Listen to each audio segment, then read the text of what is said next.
मित्रांनो, आजची कथा आहे संशयाची भिंत. एक अशी भिंत जी केवळ दोन व्यक्तींमधील नातेच नाही तर संपूर्ण घराचे नातेच तोडू शकते. या कथेत तुम्हाला दिसेल की संशयाची ठिणगी प्रेम कसे नष्ट करू शकते, आनंदी असणारे नातेसंबंध कसे राखेत बदलते आणि त्याच राखेतून एक आई सत्य आणि आपलेपणा कसा शोधण्याचा प्रयत्न करते. मग चला तर मित्रांनो, सुरुवात करूया. सकाळचे 6 वाजले होते. बाहेर प्रकाश पसरू लागला होता, पण घरात अजूनही शांतता होती. खिडकीतून थंड हवा आत येत होती. भिंतीवरील घड्याळाच्या टिकटिकमध्ये मनू आणि प्रवीण अजूनही गाढ झोपले होते. तळ्यात दाराच्या बेलच्या आवाजाने शांतता भंगली. मनू झोपेतच वळली, पण पुन्हा बेल वाजली तेव्हा ती घाईघाईने उठली आणि डोळे चोळत तिने घड्याळाकडे पाहिले, जे त्यात 6 वाजल्याचे दाखवत होते. इतक्या सकाळी कोण असेल, म्हणून हळुवारपणे स्वतःला विचारले. तिने पटकन तिची बेडशीट बाजूला ठेवली, हाताने केस विंचरले आणि तिचा कॉटन नाईट ड्रेस सरळ करत ती हळूहळू खोलीतून बाहेर पडली. तिने दार उघडताच शेजारील मुलगा सूरज समोर उभा होता. मनू काही बोलण्यापूर्वीच सूरज पटकन बोलला, शुभ सकाळ वहिनी. माफ करा, मी तुम्हाला सकाळी लवकर उठवून त्रास दिला. ते काय आहे ना, आमची इस्त्री खराब झाली आहे आणि आज मला लवकर ऑफिसला जायचे होते, म्हणून मी विचार केला की जर तुमची इस्त्री मिळाली असती तर मी ते लगेच परत करेन. मनू त्याची हडबड पाहून हलकी हसली आणि म्हणाली, अरे यात माफी मागायची काय गरज आहे, तू थांब, मी लगेच घेऊन येते. ती हळूहळू आत गेली आणि काही पावलांनी वेगाने परत आली. सूरज हात धरून म्हणाला, धन्यवाद वहिनी, खूप उपकार झाले तुमचे. मनू हसत म्हणाली, यात उपकार कसले, पण हिची काळजी घे आणि लवकर परत कर, मलाही माझे कपडे इस्त्री करायचे आहेत. सूरज हसत म्हणाला, नक्कीच, मी 1 तासात परत करीन. आणि तो इस्त्री घेऊन निघाला आणि मनू दार बंद करत हलकेच हसली. मनूने मागे वळताच तिला प्रवीण समोर उभा असलेला दिसला आणि ती क्षणभर स्तब्ध झाली. तिचे हास्य थोडेसे थांबले आणि तिचा चेहरा थोडा कडक झाला. प्रवीणने भुवया उंचावत विचारले, बाहेर कोण होते? तू इतक्या आनंदाने कोणाशी बोलत होती? मनूला धक्का बसला आणि ती म्हणाली, तो शेजारचा सूरज होता. त्याची इस्त्री खराब झाली आहे म्हणून ती आपली घेण्यासाठी आला होता. प्रवीण तिच्या डोळ्यात पाहून म्हणाला, तू दुसऱ्या कोणाला तरी मूर्ख बनव. मला माहित आहे, ही प्रेस वगैरे खराब होणे एक निमित्त आहे. मनू गोंधळली. तिचा आवाज थोडा मोठा झाला. ती म्हणाली, तुला काय म्हणायचे? तू हे काय बोलत आहेस? प्रवीणने रागाने तिचा हात धरला आणि घट्ट दाबला आणि म्हणाला, म्हणायचं काय आहे म्हणजे? तुला स्वतःला समजत नाहीये का? का आता मी तुला सगळं काही सांगावं लागेल? मनूचे डोळे विस्फारले. तिने आश्चर्याने प्रवीणकडे पाहिले. प्रवीणचा चेहरा आता स्पष्टपणे रागाने पेटलेला दिसत होता. तो सूरज, त्याची प्रेस काही खराब वगैरे झाली नाही. तो फक्त काही बहाण्याने इथे येतो, तुला भेटण्यासाठी, तुला पाहण्यासाठी, प्रवीणने कुजबुजत म्हटले. पण त्याच्या आवाजात आग होती. मनूचा चेहरा लाल झाला, रागाने नाही तर अपमानाने. तिचे डोळे अश्रूंनी भरले. मग ती म्हणाली, आज मला कळलं तुझे विचार किती खालच्या दर्जाचे आहेत प्रवीण. तो एक मुलगा आहे, तो माझ्यासाठी भावासारखा आहे आणि तू त्याच्यावर असे आरोप करत आहेस. तू माझ्यावर संशय घेत आहेस का? मला तुझ्याकडून हे अपेक्षित नव्हते. ती थांबली. तिच्या डोळ्यातून अश्रू वाहू जणू प्रवीणला त्याच्या पकडेची जाणीवच नव्हती. त्याने झटका देत हात सोडला आणि मनूने त्या झटक्याने स्वतःला मागे ओढून घेतले आणि रागात स्वयंपाकघराकडे निघून गेली. प्रवीण दाराजवळ गप्प उभा राहिला, पण त्याच्या डोळ्यात अजूनही संशयाची छाया होती. स्वयंपाकघरात भांडी वाजवण्याचा आवाज मागून येऊ लागला होता, पण आता त्या आवाजात पूर्वीसारखा रस राहिला नव्हता, जो पूर्वी असायचा.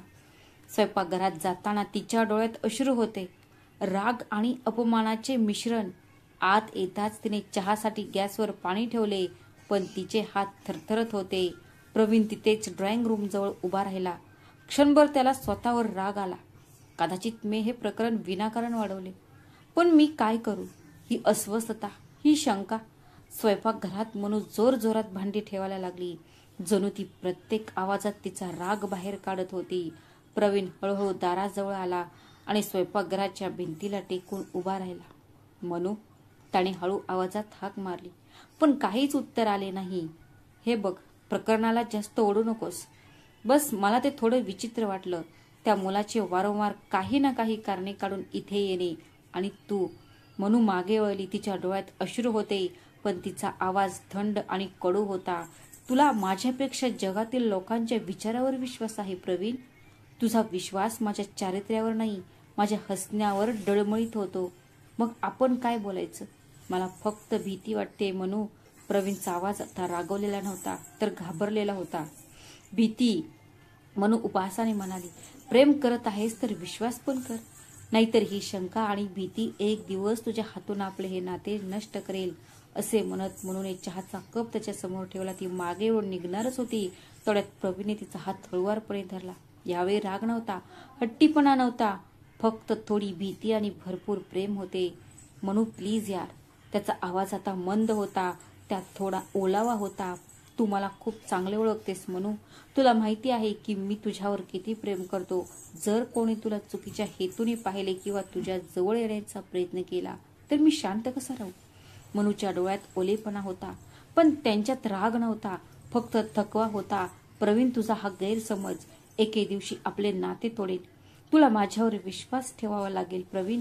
प्रवीणने दोन्ही हातांनी तिचा हात धरला आणि म्हणाला, मला माफ कर प्रिये. मनू त्याच्या डोळ्यात पाहत होती. संशयाचे धुके आता नाहीसे होत होते आणि फक्त खरे प्रेम मागे उरले होते. हलके हास्य घेऊन ती म्हणाली, प्रेम करणारे असे घाबरवत नाहीत प्रवीण, थोडा विश्वास पण ठेवला पाहिजे. प्रवीणने हसून तिच्या कपाळाचे चुंबन घेतले. आत्तापासून फक्त प्रेम, वचन. मनूचा राग आता पूर्णपणे विरघळला होता. दोघेही एकमेकांकडे अशा प्रकारे पाहत होते जणू काही सर्व सांगितले होते. आता फक्त शांतता बोलत होती आणि दोन हृदयांमधील प्रेमळ शांती खोली आता चहाच्या सुगंधाने आणि मंद हास्याने भरून गेली होती. मग प्रवीण चहाचा शेवटचा घोट घेत म्हणाला, अरे, या सगळ्या गप्पांमध्ये मी तुला सांगायला विसरलो. आई उद्या येणार आहे. मनूचा चेहरा उजळला. काय? खरंच? आई येत आहे? खूप दिवसांनी. ती अचानक पटकन उभी राहिली. तर आता ठरवले, उद्या मी आईच्या आवडीचा मूग डाळीचा हलवा नक्कीच बनवेन. आणि ऐक, मी ती पिवळी रेशमी साडी घालीन जी आईने मला गेल्या दिवाळीत दिली होती. प्रवीण खळखळून हसला आणि म्हणाला, तू खरोखरच आईची आवडती आहेस. मला तर संशय आहे की ती माझ्यापेक्षा. मग मनू पटकन हसत म्हणाली, आता पुन्हा तोच संशय. आणि मग दोघेही एकत्र हसायला लागले. दुसऱ्या दिवशी ट्रेनच्या शिट्टीच्या आवाजाने प्लॅटफॉर्मवर गर्दी वाढत चालली होती. त्या गर्दीतून एक भव्य पण प्रतिष्ठित महिला हळूहळू पुढे जात होती. पांढरी बॉर्डर असलेली कांजीवरम साडी, कपाळावर गोल टिकली आणि हातात एक छोटी बॅग. त्याच होत्या गीताजी. त्यांच्या चालण्यात वयाचा मंदपणा होता, पण त्यांच्या चेहऱ्यावर आत्मविश्वास, डोळ्यात साधेपणा आणि बोलण्यापूर्वी विचार करण्याची सवय होती. त्या गाडीतून उतरताच समोर प्रवीण आणि मनू उभे होते.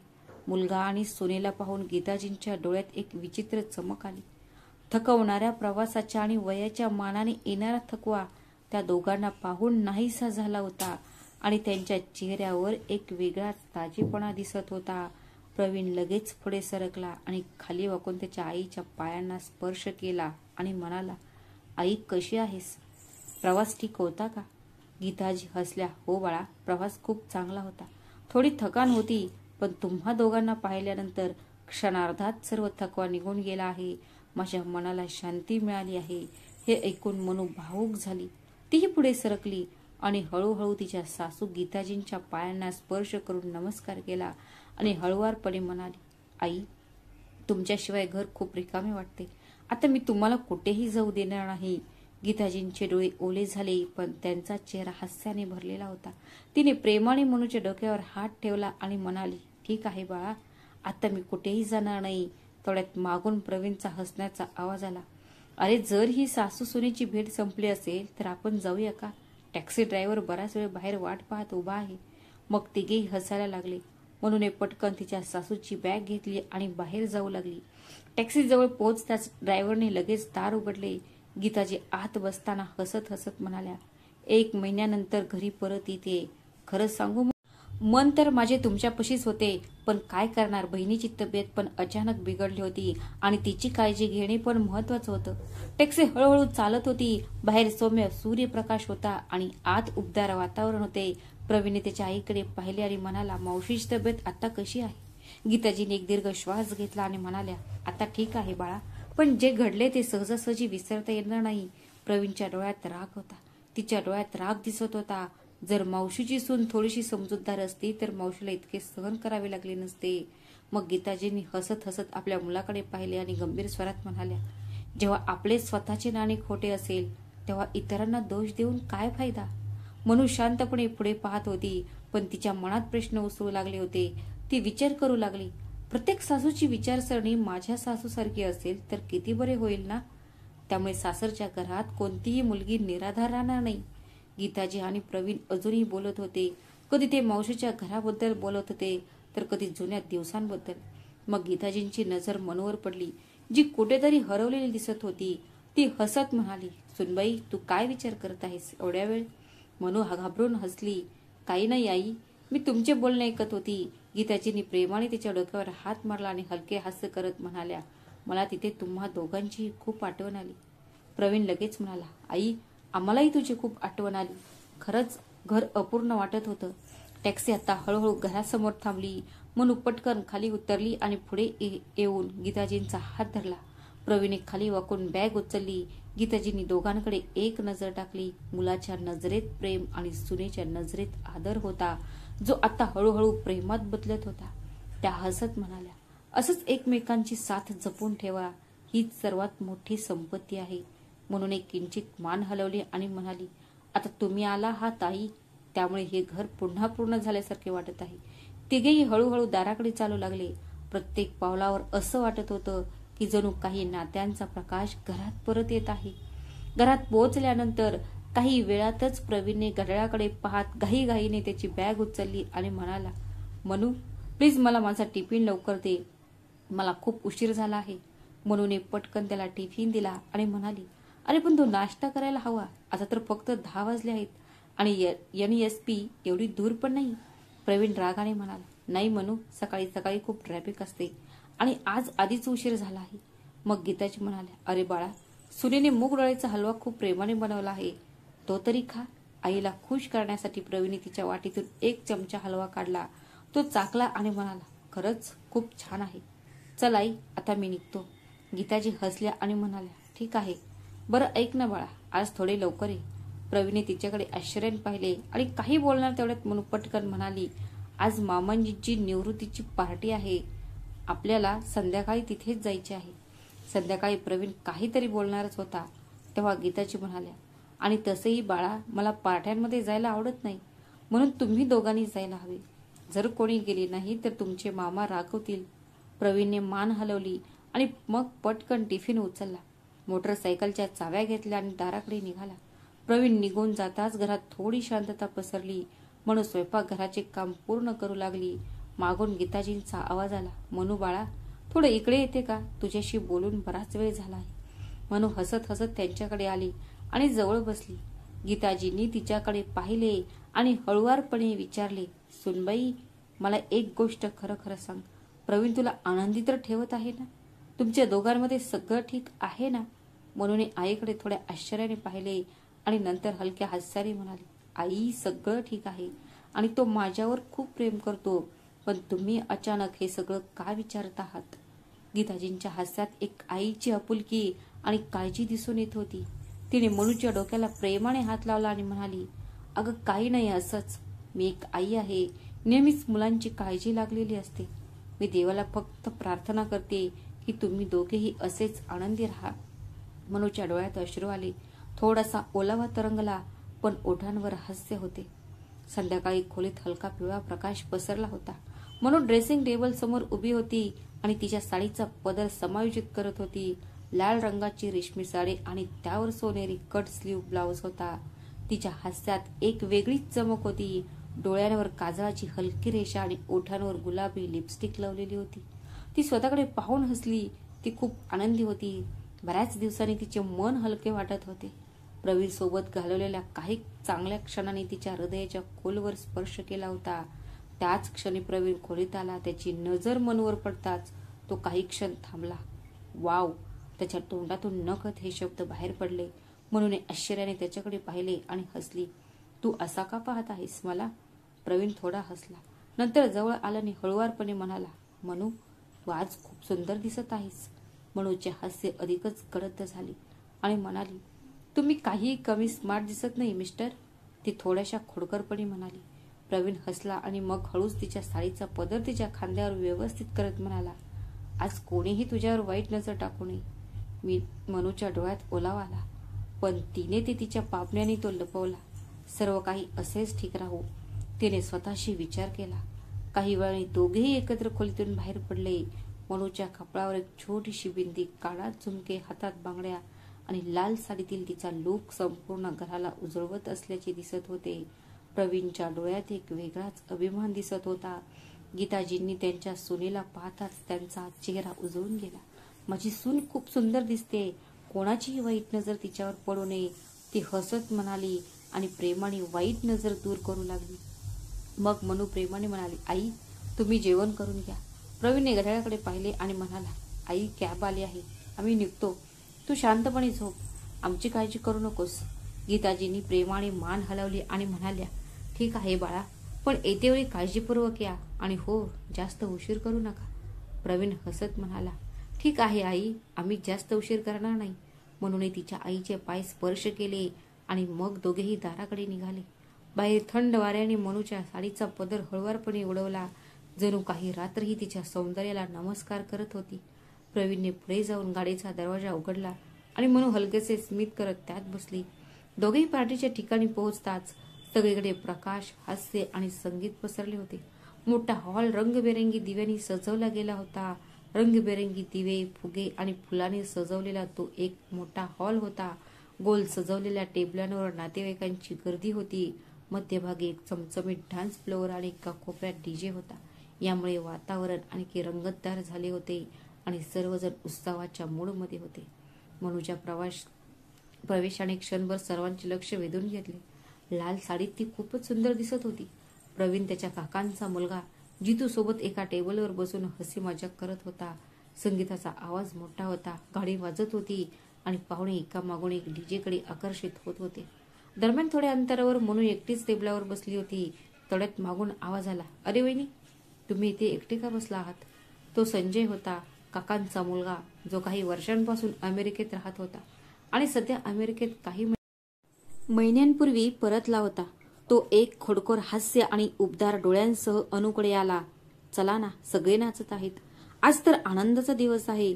मनू हलकेच हसली, नाही मी ठीक आहे, तुम्हीच जा. वहिनी, तुम्ही तर पूर्णपणे बदलला आहात. जर तुम्ही डीजेवर नाचला नाही तर मजा कशी येईल? संजयच्या बोलण्याने आणि बालिश हट्टीपणाने मनूला त्याच्या समोर हार मानावी लागली.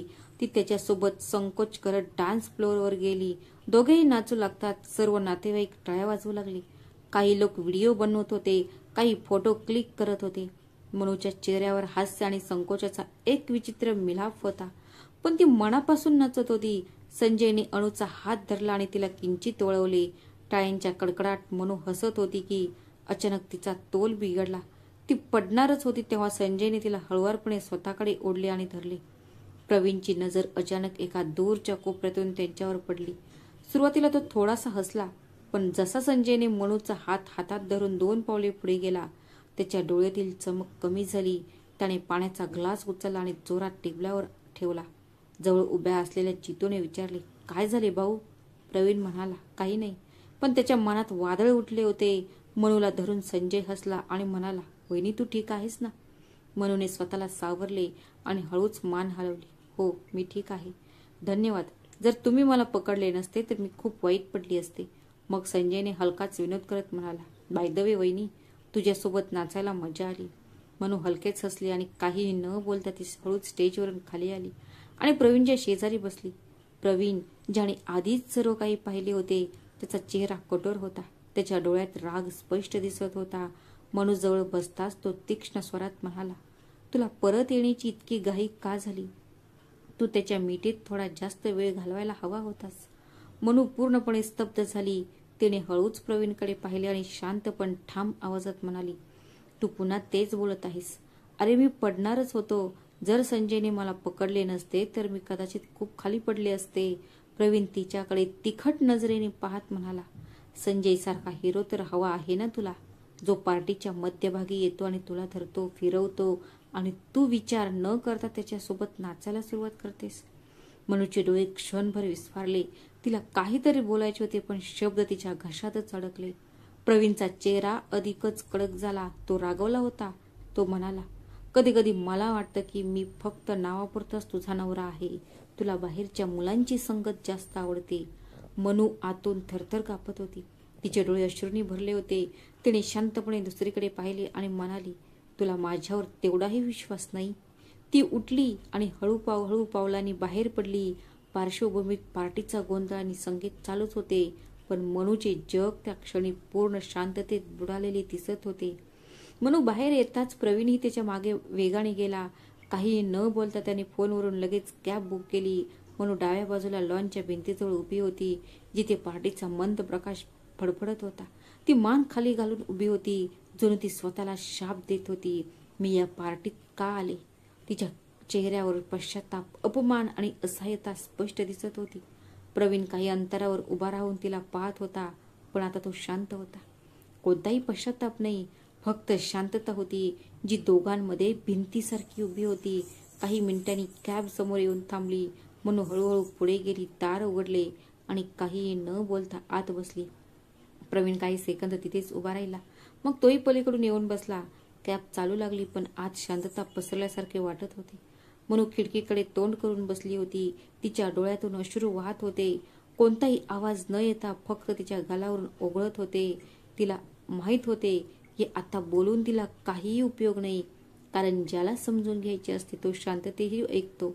प्रवीण अजूनही रागात बसला होता. चेहरा ताणलेला, ओठ दाबलेले. त्याने एकदाही मनूकडे पाहिले नाही आणि त्या वाहणाऱ्या अश्रूंना अनुभवण्याचा प्रयत्नही केला नाही. कॅबमध्ये फक्त शांतता होती आणि एक नातं जे शब्दांशिवायही खूप काही सांगत होतं. रात्रीचे 12:30 वाजले होते. घरासमोर कॅब हळूहळू थांबली. मनूने काहीही न बोलता दार उघडले आणि पटकन बाहेर जाऊन दाराची बेल वाजवली. काही क्षण आत शांतता होती. मग गीताजींच्या पावलांचा आवाज आणि चपलांचा मंद आवाज ऐकू आला. झोपेतून उठलेल्या गीताजीने दरवाजा उघडताच डोळे मिचकावत म्हणाल्या, अरे, तुम्ही दोघे खूप लवकर आलात. तुम्ही जेवला की असेच आलात? मनूने स्वतःला सावरले आणि हसण्याचा प्रयत्न करत म्हणाले, वाई, जेवलो होतो. इतके छान पार्टीत कोणी उपाशी कसे राहू शकते? गीताजी हसल्या. तू बरोबर बोलत आहेस सुनबाई. मग आजूबाजूला पाहत ती म्हणाली, अरे, प्रवीण कुठे आहे? म्हणून काही बोलण्यापूर्वीच मागून प्रवीणचा आवाज आला, मी इथे आहे आई. मी कॅब ड्रायव्हरला पैसे देत होतो. बरं, आता तुम्ही सर्वजण आराम करा. तुम्हाला सकाळी उठायचे आहे, गीताजी म्हणाल्या आणि हळूहळू तिच्या खोलीत परतल्या. प्रवीणने दार बंद केले. मनू पटकन आधीच आत गेली होती. खोलीत एक मंद पिवळा दिवा जळत होता. मनू शांतपणे गेली आणि तिची बॅग एका कोपऱ्यात ठेवली आणि काही न बोलता ड्रेसिंग टेबल समोर बसली. तिने आरशात तिचा चेहरा पाहिला. कोपरे अजूनही ओले होते. लिपस्टिक थोडीशी धूसर झाली होती आणि तिच्या चेहऱ्यावर थकवा नाही तर तुटलेल्या आशा दिसत होत्या. ती काही वेळ फक्त स्वतःकडे पाहत राहिली. मग पार्टीतील प्रत्येक गोष्ट, प्रवीणचे टोमणे, त्याच्या डोळ्यातील शंका, ती कठोर नजर, कधी कधी असे वाटते की मी फक्त नावानेच तुझा नवरा आहे, हे तिखट शब्द तिच्या मनात एक एक करून घुमू लागले. मनूच्या डोळ्यातून पुन्हा अश्रू वाहू लागले, पण यावेळी ते अश्रू शांत नव्हते. उलट प्रत्येक अश्रूमध्ये एक प्रश्न होता. तिने हळूहळू तिच्या बांगड्या काढल्या आणि नंतर कानातले प्रत्येक दागिन्यांसह ती तिचे स्मितहास्य सुद्धा उतरवत होती. अजून तिचे अश्रू वाहतच होते की तेवढ्यात प्रवीण अश्रूमधून बाहेर आला. टॉवेलने चेहरा पुसत तो बेडवर झोपताच त्याची नजर मनूवर पडली, जी अजूनही त्याच स्थितीत बसली होती. प्रवीणची नजर क्षणभर स्थिर झाली, पण तो काहीही न बोलला नाही. तो फक्त झोपण्यासाठी वळला आणि खोलीतील एकमेव लाईट पण बंद केली. मनूही शांतपणे आली आणि बेडवर झोपली. तिची पाठ त्याच्याकडे होती. आता खोलीत फक्त घड्याळाची टिकटिक आणि त्यांच्यातील शांतता होती. थोड्या वेळाने प्रवीणने हात पुढे केला आणि मनूच्या खांद्याला हलकेच स्पर्श केला. पण मनू अचानक उठून बसली आणि हळू आवाजात म्हणाली, प्लीज, आज माझा मूड नाहीये. मला खूप डोकेदुखी आहे. तिच्या आवाजात थकवा नव्हता, पण तुटलेला आवाज होता. हे ऐकताच प्रवीणचा चेहरा लाल झाला. तो रागाने म्हणाला, मला माहित आहे, तुझे हे ड्रामे फक्त माझ्यासाठीच असतात. बाकी तू सगळ्यांसमोर मोठ्याने हसतेस. संजय सारख्या मुलांशी जुळून राहिल्याने तुला कधीच डोकेदुखी होत नाही. त्यावेळी मनूला वाटले की जणू कोणीतरी तिला चापट मारली आहे. आश्चर्याने तिचे डोळे मोठे झाले. मग ती रागाने म्हणाली, बस कर आता. हे तुझे हलके विचार आणि हास्यास्पद आरोप. प्रवीणने रागात आणि तीक्ष्ण आवाजात म्हणाला, जर तुला माझ्याबद्दल एवढीच अडचण आहे तर तू हे स्पष्टपणे का सांगत नाहीस? प्रत्येक वेळी कारण, प्रत्येक वेळी नाटक तर तुझी सवयच झाली आहे. मनूच्या डोळ्यात पुन्हा पाणी आले. काही क्षणी ती शांतपणे उठली, बेडच्या कडेला असलेली उशी उचलली, तिचा दुपट्टा उचलला आणि काही न बोलता खोलीतून बाहेर पडली. तिच्या चेहऱ्यावर थकव्यापेक्षा अपमानाचे दुःख जास्त दिसत होते. प्रवीण क्षणभर तिला जाताना पाहत राहिला, मग रागाने दार बंद करून घेतले. ड्रॉइंग रूमच्या मंद निळ्या प्रकाशात मनूने शांतपणे उशी सोफ्यावर ठेवली आणि कोणताही आवाज न करता झोपली. तिचे डोळे ओले झाले होते आणि आत्ता कुठेतरी प्रत्येक क्षणाबरोबर काही आशा कमकुवत होत चालली होती. सकाळी आई उठण्यापूर्वी मनू शांतपणे तिच्या खोलीत गेली, पण घाईघाईत ती तिचा दुपट्टा हॉलमध्येच विसरली. गीताजींना जाग आली तेव्हा त्यांनी तो दुपट्टा पाहिला आणि क्षणभर त्या चकित झाल्या. जेव्हा तिने याबद्दल मनूला विचारले तेव्हा ती हसली आणि म्हणाली, आई मला काल रात्री झोप येत नव्हती, म्हणून मी थोड्या वेळासाठी खाली आले होते. कदाचित नंतर मी विसरलीही असेल. गीताजींनी तिचे शब्द सहज घेतले, पण त्यांच्या मनाच्या कोपऱ्यात थोडा गोंधळ तसाच राहिला आणि त्या पुन्हा काहीही न बोलता त्यांच्या खोलीत निघून गेल्या. ती निघताच मनूही स्वयंपाकघरात गेली. स्वयंपाकघरात चहा बनवल्यानंतर मनू हळू पावलाने खोलीत आली. तिने प्रवीणला ऑफिसला जाण्यासाठी तयार होताना पाहिले. काल रात्रीच्या घटना अजूनही दोघांमध्येच हवेत तरंगत होत्या. प्रवीणने घड्याळाकडे पाहिले, मग मनूकडे न पाहता म्हणाला, काल रात्री जे काही घडले ते आईला सांगू नकोस. मनू थोडा वेळ गप्प राहिली, मग हळू आवाजात बोलली, तुला खरंच वाटतंय का मी अशी आहे? प्रवीणने तिला मध्येच थांबवलं आणि म्हणाला, आईला आपल्याबद्दल कधीच काही कळू नये. तिला आधीच बीपीचा त्रास आहे. आपल्यामुळे तिला दुसरा कोणताही त्रास होऊ नये असं मला वाटतं. मनूला काहीतरी बोलायचे होते, पण ती थांबली.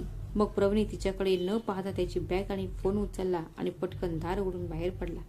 गेट ओलांडून बाईकचा आवाज येताच गीताजी तिच्या खोलीतून बाहेर आल्या. काय झालं सुनबाई? आज प्रवीण खूप लवकर निघून गेला. त्याने नाश्ताही केला नाही, गीताजींनी आश्चर्याने विचारले. म्हणून हसण्याचा प्रयत्न करत होती, पण तिचे डोळे सांगत होते की सगळं काही ठीक नाहीये. आज ऑफिसमध्ये काहीतरी महत्वाचे काम होते, म्हणून त्यांना लवकर निघावे लागले. ती परिस्थिती हाताळत म्हणाली. गीताजी काही क्षण तिच्याकडे पाहत राहिल्या, मग मान हलवत म्हणाल्या, बरं ठीक आहे, चल मी चहा बनवते. मनू लगेच म्हणाली, नाही आई, तुम्ही बसा, मी चहा बनवला आहे, मी लगेच घेऊन येते. आणि मग अनु स्वयंपाकघराकडे वळली.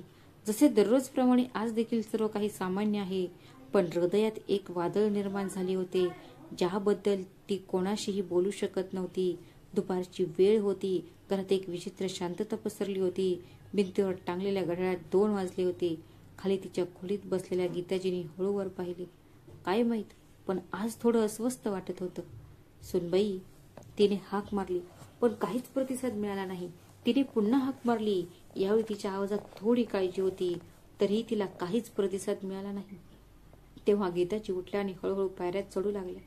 खोलीत पोहोचताच त्यांनी दरवाजा थोडासा ढकलला, जो अर्धा उघडा होता. सुनबाई, तू ठीक आहेस ना? त्या आणखी पुढे काही बोलण्यापूर्वी समोरचे दृश्य पाहून तिचे पाय जमिनीत गोठल्यासारखे जाणवले. मनू जमिनीवर बेशुद्ध पडली होती. अरे देवा! गीताजी घाबरल्या. त्या आत धावल्या, खाली वाकल्या आणि मनूला उठवण्याचा प्रयत्न केला. मनू, डोळे उघड बाळा, तुला काय झाले बाळा? मनू अजिबात प्रतिक्रिया देत नव्हती. थरथरत्या हाताने गीताजींनी लगेच त्यांच्या डॉक्टरांना फोन केला. डॉक्टर साहेब, कृपया लवकर या, माझी सून बेशुद्ध पडली आहे, मला काहीही समजत नाहीये.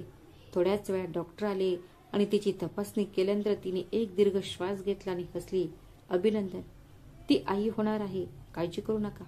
हे अशक्तपणा आणि सौम्य ताणामुळे घडले आहे. आता फक्त तिला शक्य तितके आनंदी ठेवण्याची काळजी घ्या. आणि हो, शक्य असेल तर त्यांना काही दिवसांसाठी कुठेतरी शांत ठिकाणी घेऊन जा. ताजी हवा आणि नवीन जागेचा परिणाम खूप चांगला होईल. गीताजींचे डोळे पाणवले, पण त्यांच्या ओठांवर एक शांत हास्य आले. हे देवा, तुमची मोठी कृपा आहे. डॉक्टर गेल्यानंतर गीताजींनी हळूच दार बंद केले. खोलीत थोडी शांतता होती. मनू अजूनही बेडवर पडली होती. तिचे डोळे ओले होते, कदाचित थकव्यामुळे किंवा कदाचित त्या प्रेमामुळे जे इतक्या दिवसांनी परत ते आले होते. गीताजी शांतपणे तिच्या शेजारी बसल्या. हळुवारपणे तिचा हात तिच्या हातात घेतला आणि हलकेच हसत म्हणाली, आता तुला फक्त स्वतःचीच नाही तर या छोट्याशा आयुष्याचीही काळजी घ्यावी लागेल.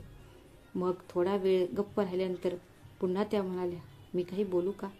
मी प्रवीणला तुला काही दिवसांसाठी कुठेतरी बाहेर घेऊन जाण्यास सांगेन.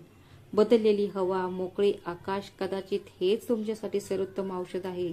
मनू काहीच बोलली नाही, फक्त हसली. आणि मग गीताची अचानक उठल्या आणि म्हणाल्या, अरे, मी तर प्रवीणला फोन करायलाच विसरले. तिने लगेच मोबाईल उचलला आणि नंबर डायल केला. बेल वाजली. दुसऱ्यांदा, तिसऱ्यांदा आणि मग प्रवीणने फोन उचलला. हो आई, बोल. त्याचा आवाज येताच गीताजी म्हणाल्या, प्रवीण, तू आता घरी ये. काहीतरी खूप महत्वाचं आहे. आई, सगळं ठीक आहे ना? असे अचानक. हो, मी जे बोलले ते कर. फक्त तू आल्यावर मी तुला बाकी सगळं सांगेन. गीताजींच्या आवाजात इतका दृढ निश्चय होता की प्रवीण काहीच बोलू शकला नाही आणि फोन डिस्कनेक्ट झाला. फोन डिस्कनेक्ट होताच प्रवीण थोडा वेळ त्याच्या खुर्चीवर गप्प बसला. त्याचा चेहरा कठोर झाला. कपाळावर सुरकुत्या दिसू लागल्या. कुठेतरी मनोने काल रात्रीच्या घटनेबद्दल त्याच्या आईला सांगितले का? त्याचे मन अस्वस्थ झाले. तो विचार करू लागला, जर आईला हे सर्व काही कळले तर? नाही, मनू हे करणार नाही. पण आईने फोनवर इतके कडक शब्दात का सांगितले? त्याचे हृदय धडधडू लागले. त्याने आपली बॅग उचलली, खुर्ची फिरवली आणि कोणाला काहीही न बोलता ऑफिसमधून निघून गेला. घरात पाऊल ठेवताच गीताची दारात त्याची वाट पाहत होत्या. तो थोडा घाबरला होता. त्याच्या चेहऱ्यावर प्रश्न होते. दार बंद करताना तो म्हणाला, आई, सगळं ठीक आहे ना? तुम्हाला इतक्या घाईघाईने घरी का बोलावलंस? तुला बरं वाटत नाहीये का? गीताजींनी त्याच्याकडे हसत हसत पाहिले आणि हळूच म्हणाल्या, अरे नाही, मी ठीक आहे. पण हो, मी आता तुला जे काही सांगणार आहे ते ऐकून तू आनंदाने नाचायला लागशील आणि थेट मंदिरात प्रार्थना करायला जाशील. अचानक प्रवीणच्या डोळ्यात थोडीशी आशा चमकली, पण त्याच्या मनात अजूनही थोडीशी अस्वस्थता होती. आई इतकी आनंदी का दिसत होती? याबद्दल थोडीशी अस्वस्थता अजूनही होती. प्रवीणला आता जास्त वाट पाहणे शक्य नव्हते. त्याला त्याच्या आईच्या डोळ्यात काहीतरी खास दिसले. हृदयाला जोरात आवाज देणारी चमक, जे त्याने खूप दिवसांनी पाहिली होती. आई, प्लीज मला लवकर सांग, काय झाले? गीताजींनी हसून त्याच्या खांद्यावर हात ठेवला आणि हळुवारपणे म्हणाल्या, तुझी मनू आई होणार आहे आणि तू वडील होणार आहेस. जणू काही वेळ क्षणभर थांबली होती. प्रवीणचे डोळे विस्फारले. त्याला विश्वासच बसत नव्हता. त्याने पुन्हा विचारले, काय? खरंच आहे ना आई? गीताजींनी मान हलवली आणि म्हणाल्या, हो बाळा, हे खरं आहे. डॉक्टरांनी हे आजच सांगितले आहे. माझी सून दुपारी बेशुद्ध पडली तेव्हाच मला कळले. पण आता सगळं ठीक आहे. तुला फोन करण्याचं हेच एकमेव कारण होतं. प्रवीणचे डोळे अश्रूंनी भरले. सर्व तक्रारी आणि सर्व अंतर क्षणात नाहीसे झाल्यासारखे वाटले. तो काहीही न बोलता पायऱ्यांकडे धावला. त्याच्या त्या प्रेमाला पाहायला, ज्याने आज आयुष्यातील सर्वात सुंदर बातमी दिली होती. त्याने हळूच दरवाजा उघडला. मनू बेडवर झोपलेली होती. तिच्या चेहऱ्यावर थकवा होता, पण डोळ्यात एक शांतता होती. प्रवीण हळू तिच्या जवळ जाऊन बसला आणि तिचा हात हातात घेऊन म्हणाला, मनू, आज मी खूप आनंदी आहे आणि आजपासून फक्त तुझीच नाही तर येणाऱ्या आपली बाळाचीही काळजी घेईन. मनूने पण त्याच्याकडे पाहिले. डोळ्यात ओलावा होता, पण ओठावरती तेच प्रेमळ हास्य, जशा की सर्व तक्रारी मागेच राहिल्या होत्या. रविवारचा दिवस होता. संध्याकाळ होत आली होती. खाली ड्रॉइंग रूममध्ये गीताजींनी चहासोबत काही हलका नाश्ता आणला होता. मनूला आता थोडं बरं वाटत होतं आणि प्रवीण देखील तिच्या शेजारी बसून तिची काळजी घेत होता. प्रवीणची बदललेली काळजी आणि गीताजींचं सततचं प्रेम, या दोन्ही गोष्टी मनूच्या मनाला शांत करत होत्या. दरम्यान गीताजी हळुवारपणे म्हणाल्या, प्रवीण, जर तुला काही हरकत नसेल तर मी काही बोलू का? प्रवीणने डोके वर केले आणि म्हणाला, बोल नाही. हे बघ बाळा, डॉक्टरनेही मनूला आनंदी राहायला सांगितले आहे. घराच्या 4 भिंतींमध्ये बसून मन आणखी जड होते. माझे मन म्हणत आहे की तुम्ही दोघांनी काही दिवसांसाठी कुठेतरी बाहेर जावे. एखादं हिल स्टेशन, थोडंसं फिरायला जा. थोडं मन पण रमेल आणि सुनेलाही ताजेतवाने वाटेल. प्रवीण काही क्षण विचार करत राहिला. मग त्याने मनूकडे पाहिले. तिच्या डोळ्यात ही थोडीशी चमक होती. प्रवीण हसला आणि म्हणाला, ठीक आहे आई, मी बघतो, उद्याच जातो. मनूच्या चेहऱ्यावर एक नाजूक हास्य होते. जणू हृदयानेही असेच म्हटले आहे की कदाचित आता सगळं काही ठीक होणार आहे. रात्री बऱ्याच दिवसांनी त्याच्या खोलीत एक विचित्र शांतता होती. ना गंभीर शांतता, ना तक्रारीची छाया. फक्त 2 लोक जे त्यांच्या तुटलेल्या नात्याचे कापड पुन्हा विणण्याचा प्रयत्न करत होते. मनू खिडकीजवळ बसली होती. बाहेर अंगण अंधारात बुडाले होते आणि हलक्या वाऱ्याची झुळूक तिच्या मनातील गोंधळांना स्पर्श करत होती. प्रवीण मागून आला. काहीही न बोलता जवळच्या खुर्चीवर बसला. काही क्षण असेच गेले. शब्द नव्हते, प्रश्न नव्हते, पण यावेळी ही शांतता ओझे नव्हते. ती एक दिलासा देणारी होती. हळूहळू रात्र ओसरू लागली. घरात शांतता होती. खिडकीतून येणारा सूर्यप्रकाश खोलीला हळूहळू जागृत करत होता. मनूला आता थोडे बरे वाटत होते. प्रवीण एका कोपऱ्यात बसून त्याच्या लॅपटॉपवर काही बुकिंग्स तपासत होता. त्या क्षणी त्याने मनूकडे हसून पाहिले आणि म्हणाला, मी सर्व काही बुक केले आहे. Hotel, cab. उद्या सकाळी 9 वाजता कॅब येणार आहे मनालीसाठी घेऊन जायला. मनूच्या चेहऱ्यावर हलकेसे हास्य पसरले. प्रवीण हळूच म्हणाला, आता तू आज फक्त बॅगा पॅक कर. मनूने काही न बोलता मान हलवली. तिच्या डोळ्यात तिची जुनी चमक दिसत होती आणि तिच्या हृदयात एक अवर्णनीय दिलासा. कदाचित हा प्रवास त्यांचे नाते अधिक घट्ट करेल. सकाळचे 8 वाजले होते. घरात खूप काम चालू होते. गीताची स्वयंपाकघरात गरमागरम पराठे बनवत होत्या आणि सुटकेस ड्रॉइंग रूम मध्ये ठेवल्या होत्या. जेव्हा मनू तिची फिकट गुलाबी शाल घालून खाली आली तेव्हा गीताजी हसल्या आणि म्हणाल्या, थांब बाळा, फक्त दही आणि साखर खा आणि मग जा. मनू तिच्या शेजारी जाऊन बसली आणि म्हणाली, आई, तुम्ही इतकं सगळं का करत आहात? तुम्ही थोडा आराम करा. गीताजींनी तिच्या डोक्यावर प्रेमाने हात फिरवला आणि म्हणाल्या, तू पहिल्यांदाच बाहेर जात आहेस प्रवीण सोबत. मी तुला असं जाऊ देणार नाही. आणि ऐक, जास्त टेन्शन घेऊ नकोस. फक्त मजा कर. आणि हो, परत येताना भरपूर फोटो काढून आण. त्याच क्षणी प्रवीण पायऱ्या उतरत होता. तो म्हणाला, आई, आम्ही 2-3 दिवसात परत येऊ. जास्त टेन्शन घेऊ नकोस. गीताजींचे डोळे थोडे ओले झाले. मनू आणि प्रवीण तिच्या पायांना स्पर्श केला. गीताजींनी दोघांच्याही डोक्यावर हात ठेवून आशीर्वाद दिला. देव तुम्हाला नेहमीच आशीर्वाद देऊ. तुम्हाला दुःख आणि वेदनेपासून दूर ठेवो. क्षणभर मनूचे डोळे भरून आले, पण ती हसली. प्रवीणने बॅग उचलली आणि म्हणाला, चला मॅडम, गाडी तयार आहे. आपण निघूया. मनूने एकदा मागे वळून तिच्या सासूकडे पाहिले. मग दोघेही बाहेर पडले. पण मित्रांनो, या प्रवासामुळे त्यांचे नाते खरोखरच पूर्वीसारखे होईल का? नाहीतर असे काहीतरी घडेल ज्यामुळे मनूच्या पायाखालची जमीनच सरकेल. एक असा क्षण जो विश्वासाचा पाया हादरवून टाकेल. मनालीच्या डोंगरांमधील वळणदार रस्त्यांवरून जाताना त्यांची गाडी आयुष्याच्या एका नवीन सुरुवातीकडे चालली होती. चोहीकडे बर्फाची चादर पसरलेली होती. हवेत थंडावा आणि ताजेपणा होता. मनू खिडकीतून बाहेर पाहत राहिली. पर्वत, घनदाट जंगल आणि बर्फाची छप्पर जणू ती एखाद्या चित्रात हरवली होती. काही तासांनी गाडी हॉटेल समोर थांबली. समोरच्या नावाकडे बोट दाखवत प्रवीण म्हणाला, बघितलंस, मी म्हटलं होतं ना की हे मनातले सर्वोत्तम हॉटेल आहे आणि इथून दिसणारे दृश्य अप्रतिम आहे. मनूने हॉटेलच्या इमारतीकडे काळजीपूर्वक पाहिले.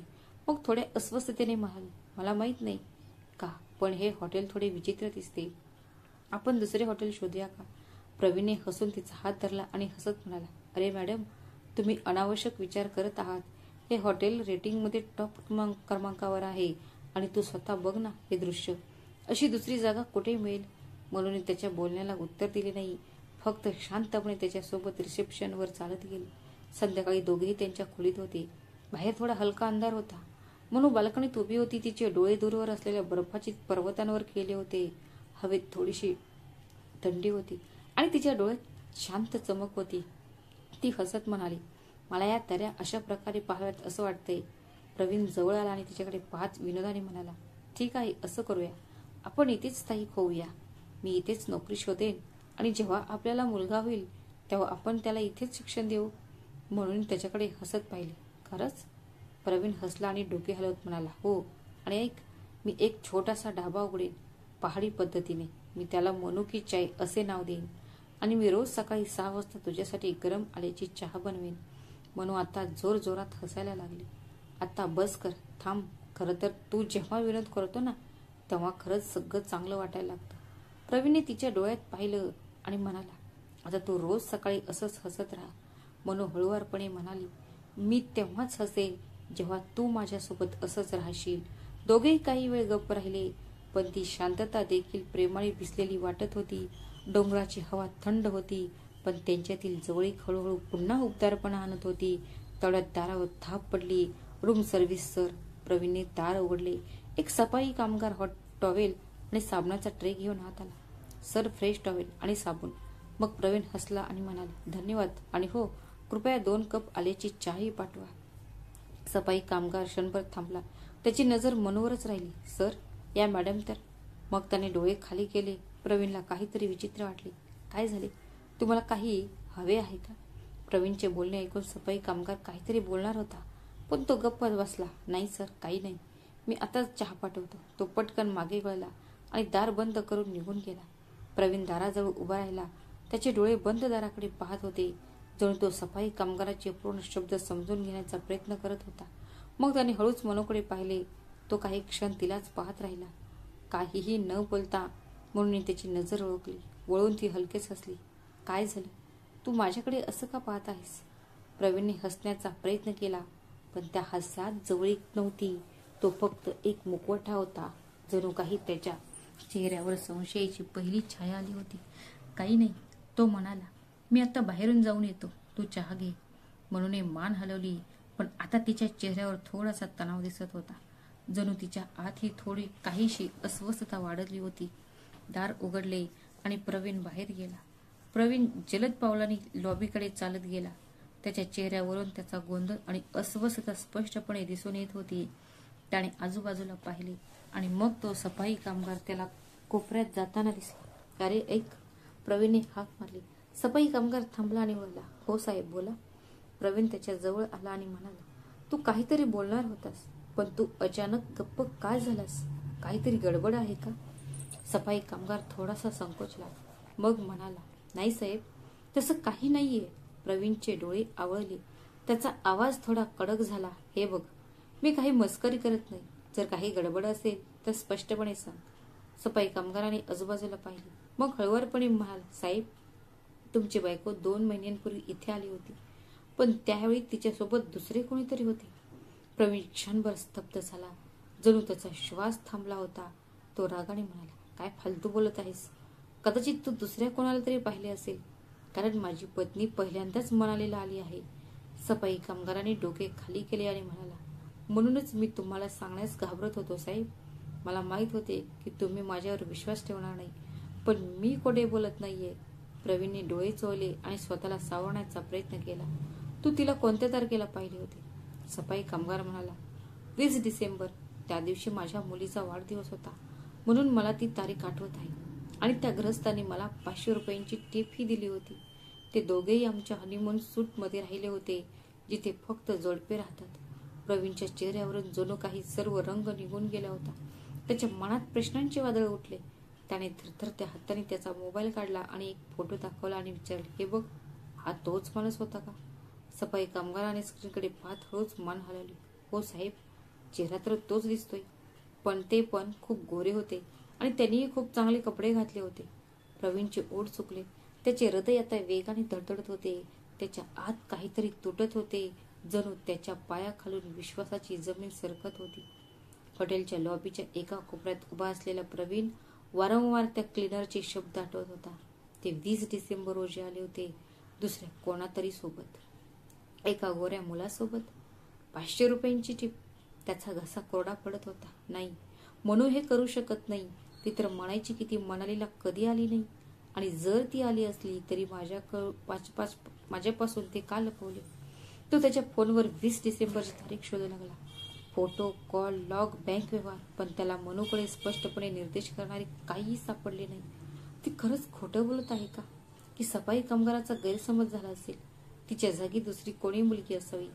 पण मन आता थेट प्रश्न विचारण्यास उत्सुक होते. हृदय घाबरले होते. जर तो खरं बोलत असेल तर मी तिच्या चेहऱ्यावरून खोटे ओळखू शकेन का? दरम्यान खोलीत मनू खिडकीजवळ बसून तिच्या सासूशी मोबाईलवर बोलत होती. आई, इथल्या दऱ्या खरोखरच सुंदर आहेत. सकाळचा थंड वारा आणि आजूबाजूला बर्फाच्छादित पर्वत. माझ्या मनाला तर इथेच थांबावेसे वाटत आहे.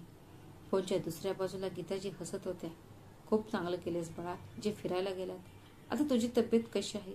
मनू हसत म्हणाली, मला आता खूप बरं वाटतंय. कदाचित तुमच्या प्रार्थनेचा प्रभाव असेल. आणि सर्वात महत्वाची गोष्ट म्हणजे प्रवीण आता पूर्वीपेक्षाही जास्त काळजी घेऊ लागला आहे. तो पुन्हा माझे जुनेवाले प्रवीण, जुना नवीन वाटतात. गीताजींच्या डोळ्यात अश्रू राहिले. असेच एकमेकांना आधार देत राहा. हो आई. असे बोलून मनूने फोन डिस्कनेक्ट केला आणि बाहेर पाहत राहिली. तिला काय माहीत की दाराच्या पलीकडे एक वादळ येऊन उभे आहे. मनूने फोन खाली ठेवताच तिच्या चेहऱ्यावर तिचे हलके निवांत हास्य होते. ती नुकतीच उठून खिडकीजवळून वळली होती तेव्हा दार उघडले. प्रवीण सरळ आला आणि मनूकडे न पाहता बेडवर बसला. मनूने त्याच्याकडे हसत हसत पाहिले आणि म्हणाली, तू आलास हे चांगले झाले. मी तयार आहे, चल बाहेर जाऊया. ती पुढे सरकली आणि त्याचा हात धरला, पण प्रवीणने अचानक तिचा हात झटकला. आता त्याच्या चेहऱ्यावर मऊपणा नव्हता, उलट त्याच्या डोळ्यात आग होती. बास कर आता, मला कुठेही जायचं नाही आणि बंद कर निर्दोष असल्याचे भासवणे. मनू स्तब्ध झाली. प्रवीण, काय झाले? हे काय बोलत आहेस तू? प्रवीणचा आवाज मोठा झाला. मला सगळं कळलं आहे. तू माझ्या आयुष्याशी खेळत आहेस मनू. तू तुझ्या गोड बोलण्याने माझ्या आईला अडकवू शकतेस, पण मला नाही. मनू पूर्णपणे स्तब्ध झाली. तिचे ओठ थरथर कापू लागले. आता मी काय केले प्रवीण? 20 डिसेंबर रोजी तू कुठे होतीस? सांग. मनूचे डोळे विस्फारले. काय? डिसेंबर? पण प्रवीणने त्याचा मोबाईल डोळ्यासमोर हलवत म्हटले, तुझ्याकडे काही पुरावा आहे का? असं म्हणू नकोस की तू घरी होतीस, कारण मला माहिती आहे तू घरी नव्हतीस. मनूचा श्वास थांबला. प्रवीण, तू पुन्हा माझ्यावर संशय घेत आहेस. ती पुढे सरकली आणि त्याचा हात धरण्याचा प्रयत्न केला, पण प्रवीण एक पाऊल मागे सरकला आणि म्हणाला, मला काही शंका नाही. मला पुरावे सापडले आहेत. सफाई कामगाराने मला सर्व काही सांगितलं आहे. आता तू काय बोलणार? खोटे बोलून एखादी दुसरी गोष्ट तयार करशील का? मनूच्या डोळ्यात पाणी आलं. मी काहीच केलं नाही प्रवीण. मला माहित नाही तो सफाई कामगार काय म्हणाला, पण मी 20 डिसेंबरला इथे नव्हती. मी तर. खोटं बोलू नको मनू, प्रवीण ओरडला. मी सगळी माहिती काढली आहे. मनूचा चेहरा फिकट पडला. तिने स्वतःला सावरले आणि हळू आवाजात म्हणाली, पण मी 20 डिसेंबरला इथे काय येऊ प्रवीण? प्रवीण क्षणभर गप्प राहिला. मग तो मोठ्या आवाजात म्हणाला, कारण तू त्या दिवशी संजय सोबत इथे आली होतीस. हो, त्याच हॉटेलच्या स्वीट रूम मध्ये, जिथे फक्त हनीमून कपल्स राहतात. तू सांग, का तू अजूनही म्हणशील की तू माझी फसवणूक करत नाहीस? मनूचा श्वास थांबला. तिच्या डोळ्यात एकाच वेळी अविश्वास आणि वेदना दिसत होत्या. तुला माझ्यापेक्षा त्या सफाई कामगाराच्या शब्दांवर जास्त विश्वास आहे. मग प्रवीण अजून रागाने बडबडला, पण तो खोटे का बोलेल? त्याने स्पष्टपणे सांगितले की तुम्ही दोघे इथे आला होता 2 महिन्यांपूर्वी 20 डिसेंबरला.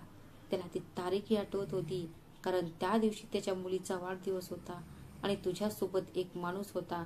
नक्कीच तो संजय असावा. म्हणून आतून थरथर कापत होती. तिचा आवाज गुदमरला होता. तिचे हृदय आतून रडत होते. पण तिने स्वतःला आवरले आणि म्हणाली, म्हणजे तुला माझा प्रत्येक शब्द खोटा वाटतोय आणि त्या अनोळखी माणसाचा प्रत्येक शब्द खरा वाटत आहे.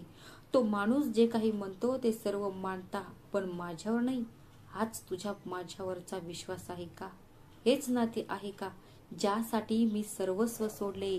प्रवीणच्या डोळ्यात आता संशयाचा अंधार दाटून आला होता. त्याला आता मनूचा प्रत्येक शब्द, प्रत्येक हास्य, प्रत्येक स्पष्टीकरण, प्रत्येक शब्द, सर्व काही त्याला एक ढोंग वाटत होतं. आणि मग त्याने शब्द बोलले जे एका महिलेच्या चारित्र्यावर सर्वात मोठा प्रश्न उपस्थित करतात. तो विष गिळत म्हणाला, अरे आता मला तर हे वाटू लागले आहे की तुझ्या पोटातील जे बाळ आहे ते माझं नाही, तर ते संजयचं आहे. मनूचे डोळे विस्फारले. क्षणभर तिला तिच्या नवऱ्यावर विश्वासच बसला नाही. तिचा नवरा, ज्याच्याशी तिने 7 प्रतिज्ञा केल्या होत्या, जिच्या नावाने तिने तिच्या केसांच्या रेषांमध्ये सिंदूर भरला होता, तो तिच्यावर असा आरोप करत होता. हे शक्य नव्हते. तिचे ओठ थरथरत होते. तिचा श्वास थांबला होता. तिच्या डोळ्यात अश्रू होते. आणि दुसऱ्या क्षणी प्रवीणला एक जोरदार चापट पडली. तो पूर्णपणे स्तब्ध झाला. गप्प बस प्रवीण, आता एकही शब्द बोलू नको. ती रडत होती. तिचा आवाज थरथरत होता. तिचा घसा दाबला जात होता. पण आता प्रत्येक शब्द रागाच्या आणि वेदनेच्या आगीत तापलेला बाहेर पडत होता. तू माझ्यावर संशय घेतलास, ठीक आहे, मी ते सहन केलं. तू माझ्यावर रागावून माझ्याकडे दुर्लक्ष केलंस, मी तेही सहन केलं. पण आज तू सर्व मर्यादा ओलांडल्या आहेत प्रवीण. तू या मुलावर प्रश्न विचारला जो माझ्या पोटात वाढत आहे. त्या निष्पाप बाळावर संशय घेऊन तू सिद्ध केलंस की तू आम्हा दोघांच्या प्रेमाच्या लायक नाहीस. मनूच्या डोळ्यातून अश्रू वाहत होते. पण आता ते अश्रू कमकुवतपणाचे लक्षण नव्हते. ते संशयाच्या तलवारीने केलेल्या जखमा होत्या. ती थोडा वेळ थांबली आणि म्हणाली, ही चापट फक्त तुझ्या चेहऱ्यावर नाही, तर तुझ्या अहंकारावर आणि संशयावरही आहे. तू आता तो प्रवीण नाहीस ज्यावर मी कधी प्रेम केले होते. तू आता त्या संशयाच्या आजारपणाचा गुलाम झाला आहेस. प्रवीणच्या तोंडातून निघालेले शब्द मनूच्या हृदयाला आगीसारखे जाळत होते. जणू काही प्रत्येक शब्द मनूच्या आत्म्याला बाणासारखा भोसकत होता. चापट मारल्यानंतर खोलीत भयानक शांतता पसरली होती. आणि त्या शांततेत मनूची तिचे अश्रू पुसत हळू पण स्थिर स्वरात म्हणाली, आत्ता नाही प्रवीण, पुरे झाले. आता मी या नात्यात एक क्षणही राहू शकत नाही. प्रवीणनेही तिच्याकडे थंड नजरेने पाहिले आणि तिरस्काराने म्हणाला, नको थांबू. मलाही आता तुझी गरज नाही. तुझ्यासारख्या बाईवर विश्वास ठेवली ही माझी सर्वात मोठी चूक होती. मनू पुढे काही बोली नाही. फक्त तिच्या डोळ्यातील अश्रू तिच्या चेहऱ्यावर येऊ दिले नाहीत. दोघेही त्यांच्या बॅगा उचलून हॉटेलच्या खोलीतून बाहेर पडले. तीच खोली जिथे काही काळापूर्वी अशी आशा होती की ही सहल त्यांचे तुटलेले नाते वाचवेल. मार्ग मनाली ते दिल्ली असा होता, पण हृदयांमधील अंतर महिलांमध्येही मोजता येत नव्हते. एकेकाळी एकमेकांच्या नजरेत हरवून जाणारे ते दोघे आता गाडीच्या वेगवेगळ्या कोपऱ्यात बसले होते, जणू काही दोन अनोळखी लोक बसले आहेत. प्रवासादरम्यान गाडीत फक्त एक खोल शांतता होती. ना माफी, ना तक्रार, ना काळजी. फक्त दोन लोकांचे तुटलेले आत्मे जे आता एकमेकांना काही बोलण्यास तयार नव्हते. दिल्लीला पोहोचता पोहोचता रात्रीचे 12 वाजले होते. थंड वारा गाडीच्या काचा धुसर करत होता आणि आत एक खोल शांतता होती. संपूर्ण प्रवासात प्रवीण आणि मनू एकमेकांशी एकही शब्द बोलले नाहीत. गाडी करोल भाकडे वळताच मनू पुढे पाहिले आणि हळू आवाजात म्हणाली, बस, मला इथेच उतरायचे आहे. ड्रायव्हरने रिव्ह्यू मिररकडे पाहिली आणि नंतर गाडी बाजूला थांबवली. प्रवीणने संकोच केला आणि म्हणाला, खूप उशीर झाला आहे, मी तुला सोडतो. म्हणून थकलेला पण मजबूत नजरेने त्याच्याकडे पाहिले आणि म्हणाली, तू मला सोडेल प्रवीण? अजून किती सोडणार? ड्रायव्हरने मागचा दरवाजा उघडला. म्हणून बॅग उचलली, हळुवारपणे दार उघडले आणि त्या थंड रात्रीच्या निर्जन रस्त्यावर पाऊल टाकले. तिने एकदाही प्रवीणकडे मागे वळून पाहिले नाही आणि प्रवीण तोही गप्प होता, जणू कोणीतरी त्याची तोंडातून जीभ हिसकावून घेतली आहे. ड्रायव्हरने हळूच विचारले, साहेब, जायचं का? प्रवीण अजूनही तिला आरशातून जाताना पाहत होता. थोड्याच वेळात मनूची सावली त्या दूरच्या गल्लीत नाहीची जरी. ड्रायव्हरने पुन्हा एकदा विचारले, साहेब, आपण जायचं का? प्रवीण हळूच म्हणाला, चला जाऊया. गाडी पुन्हा पुढे सरकली, पण आता मागच्या सीटवर फक्त शांतता नव्हती, तर खूप अपूर्ण प्रश्न उरले होते. प्रत्येक वळणावर नातेची प्रत्येक आठवण मागे सोडल्यासारखे वाटत होते. काही वेळातच प्रवीणही त्याच्या घरी पोहोचला. प्रवीण थकलेल्या पावलाने घरात शिरला. त्याच्या चेहऱ्यावर राग आणि मनात अस्वस्थता स्पष्ट दिसत होती. घरातील दिवे मंद झाले होते. गीताची ड्रॉइंग रूम मध्ये बसून त्यांच्या मुलाची आणि सुरेची वाट पाहत होत्या. प्रवीणला पाहताच ती उठली आणि म्हणाली, मनू कुठे आहे प्रवीण? प्रवीणने क्षणभर तिच्याकडे पाहिले, मग तोंड फिरवले आणि बडबडला, मी तिला तिच्या आईवडिलांच्या घरी सोडले आहे. हे ऐकून गीताची अचानक ओरडल्या, काय? तू तुझ्या बायकोला तिच्या आईवडिलांच्या घरी सोडलेस? पण का? प्रवीणला आता स्वतःवर नियंत्रण ठेवता आले नाही. त्याचा चेहरा रागाने भरलेला होता. त्याचे डोळे पूर्णपणे लाल झाले होते. त्याचा आवाज गुदमरला होता. त्याने मनालीत घडलेल्या सर्व गोष्टी त्याच्या आईला सांगितल्या. तिथल्या एका सफाई कामगाराने 2 महिन्यांपूर्वी मनूला एका माणसासोबत पाहिल्याचा दावा केला. हे ऐकून गीताजींचा चेहरा रागाने लाल झाला. त्या मोठ्या आवाजात म्हणाल्या, तू एका अनोळखी व्यक्तीच्या बोलण्यावर आंधळेपणाने विश्वास ठेवलास, पण तुझ्या पत्नीच्या डोळ्यात डोकावून क्षणभरही सत्य पाहण्याचा प्रयत्न केला नाहीस. किती नीच विचारसरणी आहे तुझी. असा विचार तुझ्या मनात आला तरी कसा? प्रवीण ओरडला, आई, तुला समजत कसं नाही? मला माहिती आहे की ती माझ्याशी खोटं बोलत आहे. आणि काय माहीत, हे मूलही. त्याचे शब्द त्याच्या घशात अडकले, पण तरी तो बोलला, काय माहीत हे मूल माझे नसून संजयचे असावे. आणि मग गीताजीने अचानक हात वर केला आणि प्रवीणच्या गालावर जोरात थाप मारली. बास, आत्ता पुरी झाली. आणखी एक शब्दही बोलू नकोस. किती घाणेरडी विचारसरणी. छी, अशी कशी प्रवीण? का हेच संस्कार मी तुला दिले आहेत? तू आज फक्त तुझ्या पत्नीचाच नाही तर एका महिलेचाही अनादर केला आहे. तू तिच्या प्रतिष्ठेला आणि चारित्र्याला धक्का लावला आहे, ते पण कोणत्याही पुराव्याशिवाय. फक्त एका अज्ञात व्यक्तीने काही सांगितले म्हणून तू इतक्या खालच्या पातळीवर गेला आहेस. स्वतःच्याच बायकोवर असा दोष लावलास.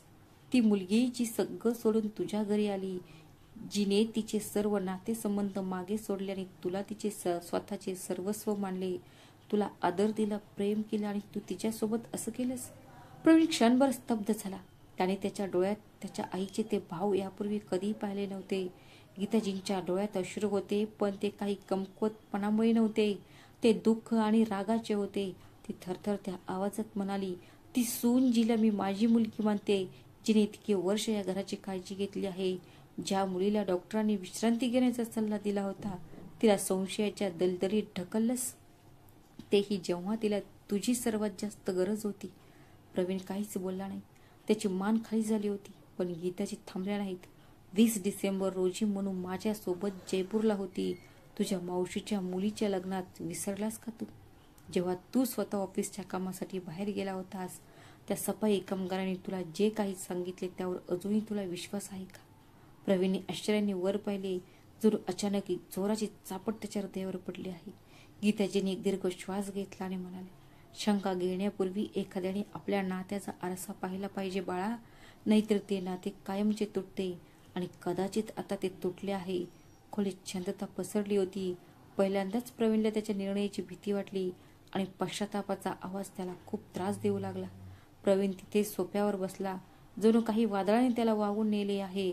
जणू त्या संशयाच्या वादळाने त्यांचे संपूर्ण अस्तित्व हादरवून टाकले आहे. तो हळू आवाजात म्हणाला, आई, माझी चूक झाली. मी घाबरलो होतो. मी त्या गोष्टींमध्ये अडकलो होतो. गीताजींनी त्याच्याकडे पाहिले. त्या नजरेत आता प्रेम नव्हते, फक्त शांतता होती. तिने काहीच उत्तर दिले नाही. प्रवीण उठला आणि तिच्याकडे आला. आई, प्लीज माझे एकदा ऐक. मी मनूला परत आणीन. मी सर्व काही ठीक करेन. गीताजींचा चेहरा अजूनही दगडासारखा होता. ती कडक स्वरात म्हणाल्या, प्रत्येक नात्यात चुकांना वाव असतो, पण जेव्हा विश्वास तुटतो तेव्हा तो दुरुस्त करण्यासाठी आयुष्यभर वेळ लागतो. तुझा हा पश्चाताप आता काहीही बदलू शकत नाही. असं म्हणत ती मागे वळली आणि काहीही न ऐकता तिच्या खोलीकडे निघून गेली. प्रवीण तिच्या मागे जाऊ लागला, पण तिने दार बंद केले. तो दारावरचा आवाज जणू काही एक निर्णय होता. जणू एक नाते प्रश्नांच्या दरबारातून उठून शांततेच्या खोलीत कैद झाले होते. प्रवीण दाराकडे उभा राहिला, पाठ स्थळ, डोळे खाली झुकलेले आणि हृदयात एक विचित्र शांतता. पहिल्यांदाच घरात इतकी खोल शांतता होती.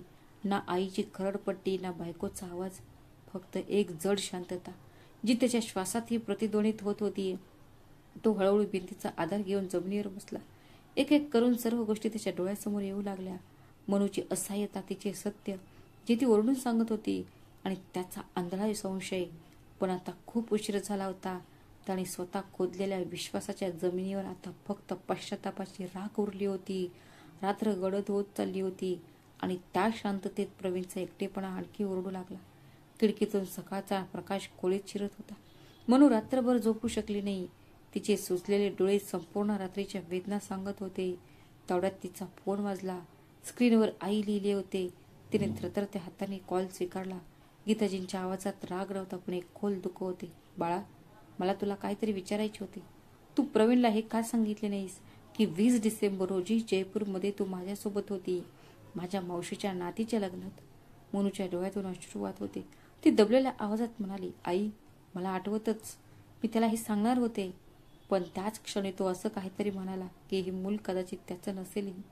तिने आपले अश्रू पुसल्याने स्वतःला सावरत म्हटले, आई, मला माहीत होते की एक दिवस त्याचा हा संशय आम्हा दोघांना वेगळं करेल, आणि तेच घडले. मी त्याच क्षणी निर्णय घेतला. मी आता या नात्यात राहू शकत नाही, जिथे मला दररोज माझं प्रेम सिद्ध करावं लागतं. गीताजींचे डोळे पाणावले आणि त्या म्हणाल्या, तू जे केलं ते अगदी योग्य केलंस बाळा, आणि या निर्णयात तुझी ही आई नेहमीच तुझ्यासोबत आहे.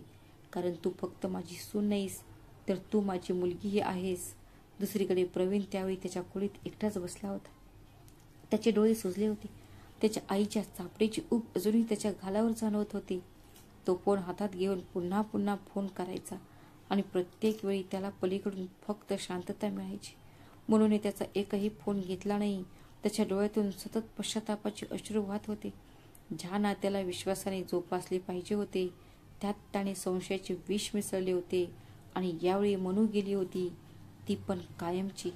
मनू आणि प्रवीणच्या प्रेमकथेचा हा शेवट होता, ज्यामध्ये प्रेम होते पण विश्वास नव्हता. आणि जेव्हा विश्वास नसतो तेव्हा सर्वात खोल नाते देखील एके दिवशी तुटते. मित्रांनो, ही शंका आणि रागाने भरलेल्या प्रत्येक नात्याची कथा आहे. ही एक अशी कथा आहे जी शंका आणि रागाच्या आगीत जळते आणि विघटित होते. शंका हा असा एक आजार आहे जो मनात जन्माला येतो आणि मग तो हळूहळू संपूर्ण नातेसंबंध खाऊन टाकतो. जिथे शंका असते तिथे प्रेम मरते. जिथे राग डोके वर काढतो तिथे शहाणपण मागे राहते. आजच्या समाजात लोकांना विश्वास नाही तर पुरावा हवा असतो, आणि ज्यामुळे अनेक नाती तुटत आहेत. आणि जर एखाद्याला स्वतःला पुन्हा पुन्हा सिद्ध करायचे असेल तर त्या नात्यात फक्त शरीर असते, आत्मा नाही. प्रेम तेव्हाच खरे असते जेव्हा नात्यात विश्वास असतो, प्रत्येक वेळी प्रश्न आणि स्पष्टीकरण नाही. लक्षात ठेवा, ज्या नात्यात शंका समस्या बनते तिथे एक दिवस प्रेम संपते, आणि ज्या घरात राग वाढू लागतो तिथे शांती कायमची निघून जाते. म्हणून शंका घेण्यापूर्वी सत्य जाणून घ्या आणि रागवण्यापूर्वी विचार करा, कारण एका चुकीचा शब्द किंवा एक वाईट क्षण आयुष्याचे चांगले क्षण वाईटात बदलू शकतो. तुम्हाला ही कथा कशी वाटली? तर मित्रांनो, तुम्हाला ही कथा आवडली असेल तर कृपया व्हिडिओला लाईक करा आणि चॅनलला सबस्क्राईब करा. लवकरच भेटूया अशाच आणखी एका मनोरंजक कथेत. तोपर्यंत स्वतःची आणि तुमच्या प्रियजनांची काळजी घ्या. श्री स्वामी समर्थ. धन्यवाद.